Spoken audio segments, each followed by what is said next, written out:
something spooky I'll do for you. I'm just trying to give you something.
Всем привет! Рада видеть тебя на моем канале. Сегодня я буду рассказывать про iPad, про планшет, нужен он для покупки или не нужен, как я его использую в учебе. Если тебе интересна эта тематика, то подписывайся на мой канал, ставь лайк и прошли к видео, я сюда вставлю милого котика, чтобы ты не забыл поставить лайк.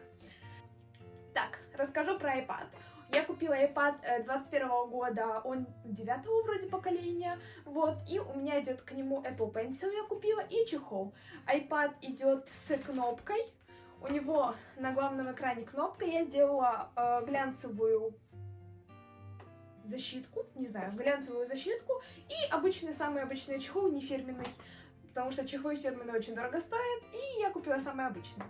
Расскажу, как я его использую. Я использую его для учебы. Очень много пишу конспектов. Я купила 2 приложения. Сейчас я покажу вам, какие.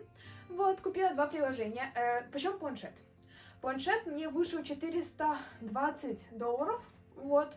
Это планшет 21 года. $420. Он на 64 гигабайта. Мне для моих конспектов максимум подходит. Но если уже...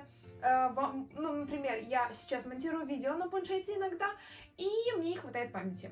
Поэтому, если у вас есть возможность куда-то немножко подвинуться, то, конечно, подвиньтесь и возьмите чуть больше запаса гигабайтов. 64 хватит для просмотра видео и каких-то небольших конспектов. Фотографии туда уже вряд ли загрузятся, потому что у меня куплено облако, синхронизируется с моим телефоном, и мне этого места недостаточно. Еще я к нему купила ручку, вот такой вот Apple Pencil, он идет на магните, он 1-го поколения, вышел мне около $110, у него идет сменный наконечник, очень классный пенсил, но расскажу всю предысторию моей покупки. Моя покупка была на том, что я хотела себе Air планшет, но он стоил $500 чем-то, плюс еще ручка стоила чуть дороже, или 600 чем-то долларов, то есть на $200 дороже. И я купила себе подешевле, но вообще, если вы хотите больше каких-то ништяков, я бы сейчас порекомендовала купить все-таки Air, потому что он сейчас по цене почти выровнялся с моим iPad, вот, и там ручка магнитится, этого мне не хватает, потому что большой минус этой ручки, она не магнитится, я ее могу легко потерять, а $110 или 120 это, ну, дорогая вещь. Вот, мне не нравится, как он заряжается. На магнитном iPad, вот, он заряжается, когда магнитится. А этот нужно включать, и часто он у меня разряженный стоит, потому что он быстро заряжается, ничего не скажу быстро. Но я все время боюсь потерять этот колпачок, и Он гладенький, не знаю, мне не хватает вот этого его магнита, который, не знаю, вот тут прям очень нужен для зарядки и вообще для удобства. А чехол дополнительно стоит 1000 гривен, и для только чтобы ручку вставить, поэтому я сначала не купила и уже тратиться на это не хочу. Так, и также мне не до конца нравится кнопка на планшете, мне не нравится, что здесь нету по фото Face ID, вот, тут только есть отпечаток пальца. Отпечаток пальца, который, ну, не всегда удобно его брать. Если у тебя есть Face ID, то ты можешь посмотреть, и он сразу разблокируется. Вот, и этого вообще не хватает. Я не знаю, как они так не продумали, либо у них специально такой маркетинговый ход, чтобы покупали подороже модель.